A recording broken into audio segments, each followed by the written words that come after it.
des 12 départements du Bénin, des jeunes leaders politiques réunis au sein du cadre de concertation des jeunes CCJ ont organisé dans les locaux de l'ONG ODS Ubuntu les 4 et 5 septembre 2020 une assemblée générale constitutive. Concernant le bilan du régime Talon pour les 4 ans qui viennent de s'achever, Noé Dotou explique et rassure d'un lendemain meilleur.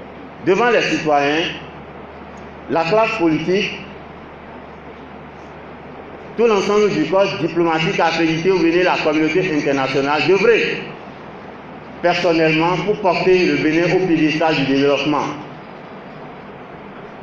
Pour y parvenir, ces réflexions et stratégies lui ont permis d'élaborer de commun accord avec le gouvernement la feuille de route que nous appelons aujourd'hui le PAG. Non seulement cela a permis à son gouvernement de disposer d'un canevas d'action, mais également de permettre aux populations d'avoir une idée claire de l'opérationnalisation de la phase exécutive de ces projets-là. En ce qui concerne, par exemple, les performances économiques, le Bénin est classé premier pays respectant les principes et règles de libre-échange, de circulation des personnes et des biens. Les résultats de l'enquête de l'International Budget Partnership de 2019, institution des nations partenaires du Fonds monétaire international, FMI et la Banque mondiale, classe le Bénin au premier rang des pays d'Afrique francophone en matière de transparence budgétaire. Le Bénin a également été classé en Afrique premier pays à faire une émission obligataire en euros. À la fin des travaux de cette Assemblée générale constitutive, un bureau national présidé par Laurent Zoumaï a vu le jour pour conduire la troupe à bonne destination. Tous reconnaissant aux efforts fournis par le chantre du nouveau départ et son gouvernement, en 4 ans, le président du cadre de concertation des jeunes, Laurent Zoumaï, a humblement invité Patrice Talon à reconnaître que sa candidature s'impose.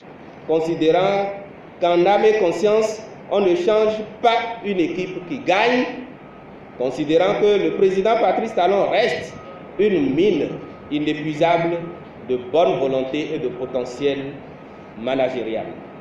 Nous, jeunes Béninois, provenant de différentes obédiences politiques et de tous les départements du pays, réunis au sein du cadre de concertation des jeunes CCJ, conscients que le développement durable de toute nation requiert l'impression de la touche indélébile d'un leader politique charismatique et de la trempe de M. Patrice Talon, préoccupé par la capitalisation des acquis spectaculaires du quinquennat en cours, notamment l'achèvement des nombreux chantiers lancés, s'appropriant l'idée que chaque génération doit, dans une relative opacité, découvrir sa mission, la remplir ou la trahir, de Frantz Fanon, dans son essai « Les damnés de la terre ».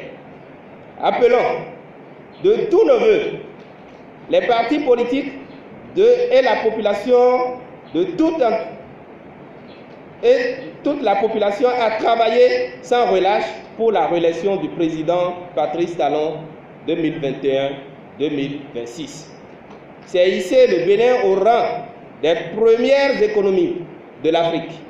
C'est faire de notre pays, le Bénin, une nation respectée, enviée de l'extérieur et adulée de l'intérieur parce qu'il fera bon et beau vivre pour chaque compatriote. Artisans de la rupture, ensemble soutenons et entretenons le germe de la continuité. C'est pourquoi notre mission est d'aller travailler comme d'habitude à mobiliser davantage nos parents, à les éclairer davantage sur les actions, les nobles actions du chef de l'État et de son gouvernement, puisque nous avons constaté dans le pays que beaucoup de Béninois se promènent pour peindre en noir tout ce que le chef de l'État et son gouvernement entreprennent. Et nous, notre mission, c'est d'aller éclairer nos parents et nos frères. Ainsi, au détour des résolutions ci-dessus, veuillez trouver ici, Excellence, Monsieur le Président de la République, la nécessité pour nous n'est pas de vous demander d'être candidat, mais cela s'impose afin que la continuité soit assurée par votre soin ou votre choix. Membre du bureau national du cadre de concertation des jeunes, Philippe Danso, natif du Koufo, donne ses impressions. Aujourd'hui, j'ai compris qu'il faudrait que désormais nous soyons une jeunesse engagée, une jeunesse déterminée, une jeunesse forte et unie pour agir dans une synergie d'action afin de prouver à la jeunesse et aux aînés que nous sommes effectivement prêts et que cette classe, ces aînés puissent nous faire confiance et nous laisser agir. Parce que nous apprenons à côté de Dieu, nous apprenons à leur côté et nous sommes prêts donc à relever les grands défis dans la continuité. Je suis fier, parce que c'est un jour spécial pour moi, je suis fier d'être le seul fils du Koufo qui fait partie du bureau exécutif national du CCJ. Ma mission est noble et je suis prêt à agir pour rassembler toute la jeunesse du Koufo autour de l'idéal des idéaux du CCJ afin que nous puissions effectivement ensemble sortir notre département de l'ornière. Pour ces jeunes leaders, l'objectif est d'accompagner le gouvernement à réussir son PAG.